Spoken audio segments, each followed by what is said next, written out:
گزشتہ روز برطانیہ، کینیڈا اور آسٹریلیا کے بعد پرتگال نے بھی فلسطین کو باضابطہ طور پر خود مختار ریاست تسلیم کرنے کا اعلان کیا۔ ان ممالک کے رہنماؤں نے 2 ریاستی حل کو خطے میں پائیدار اور مستقل امن کا واحد راستہ قرار دیا۔ عالمی سطح پر اسرائیل ایک بار پھر سفارتی تنہائی کا شکار ہو گیا۔ برطانیہ، کینیڈا، آسٹریلیا اور پرتگال نے فلسطین کو باضابطہ طور پر آزاد خود مختار ریاست تسلیم کر لیا۔ بیانات میں 2 ریاستی حل کو تنازع سے نکالنے کا واحد راستہ قرار دیتے ہوئے زور دیا گیا کہ فلسطینی ریاست میں حماس کا کوئی کردار نہیں ہونا چاہیے۔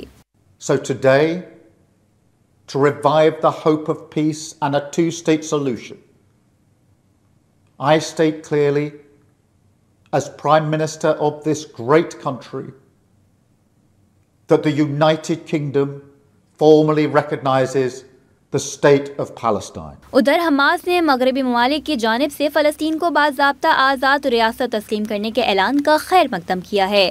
بیان میں کہا گیا کہ مغربی ممالک کا یہ فیصلہ فلسطینیوں کے حقوق کی فتح اور خود مختار ریاست پر فلسطینی عوام کے حق ملکیت کی توثیق ہے۔ ادھر اسرائیلی وزیر اعظم فیصلے پر تل ملا اٹھے۔ مغربی رہنماؤں کو پیغام دیا کہ وہ حماس کو دہشت گردی کا بڑا انعام دے رہے ہیں۔ دریائے اردن کے مغرب میں فلسطینی ریاست بننے نہیں دی جائے گی۔ اسرائیلی قیادت کی جانب سے مغربی کنارے میں یہودی آباد کاری جاری رکھنے پر ڈٹائی کا مظاہرہ کیا گیا ہے۔ ادھر فرانسیسی صدر نے اسرائیل کی حماس کے خلاف حکمت عملی ناکام قرار دے دی۔